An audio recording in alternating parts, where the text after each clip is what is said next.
You see, all these are the new HDB flats. In fact, you ask me, Singaporeans are very well taken care of. Once you get married, once you go in, HDB give you the option of selecting a BTO flat at heavily subsidized cost.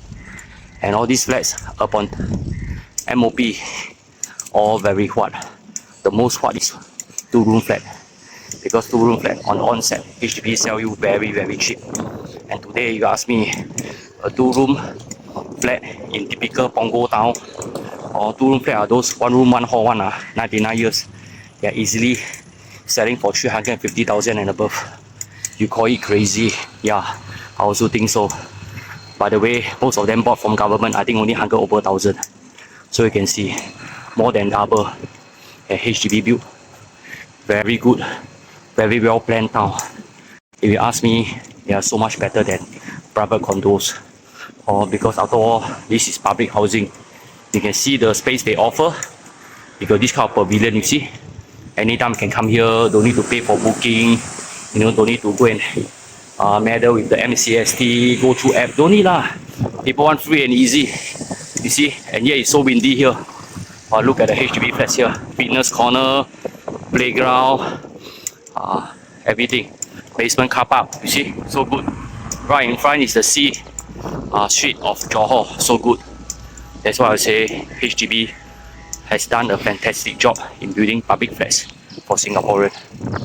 This also brings me back to one pressing issue. Singaporean too risk averse.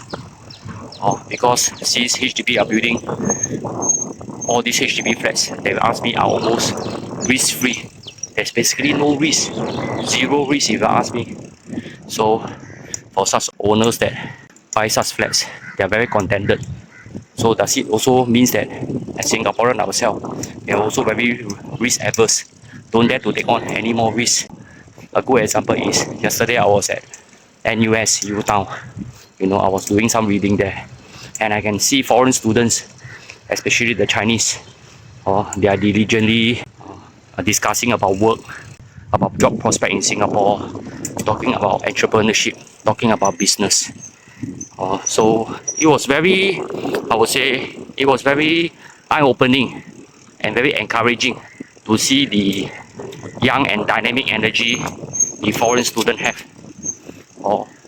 Not to say the Singapore students are no good, but are we living in a too comfortable environment whereby we are too risk averse and we are not afraid, or sorry to put it this way, we are too afraid to take on risk, especially with housing installment, mortgage payment.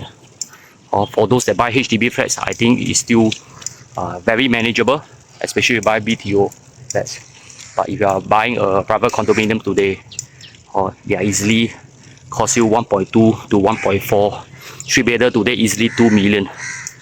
So unless you have very strong income or blessing from your parents, otherwise to buy such property means that technically you could be the slave of your property for a very long time. And you are talking about family planning, getting married, I think most likely you will shelve them off because of the heavy financial burden. And don't talk about doing business or taking on any risk. You are almost risk averse. So this is a sad reality of Singapore. Hopefully this video will not get me framed, but this is just my humble thoughts of the future for Singapore. Hopefully we can still see SG 100 because I love my country like many of you do. So, majulah Singapore, berjaya Singapura.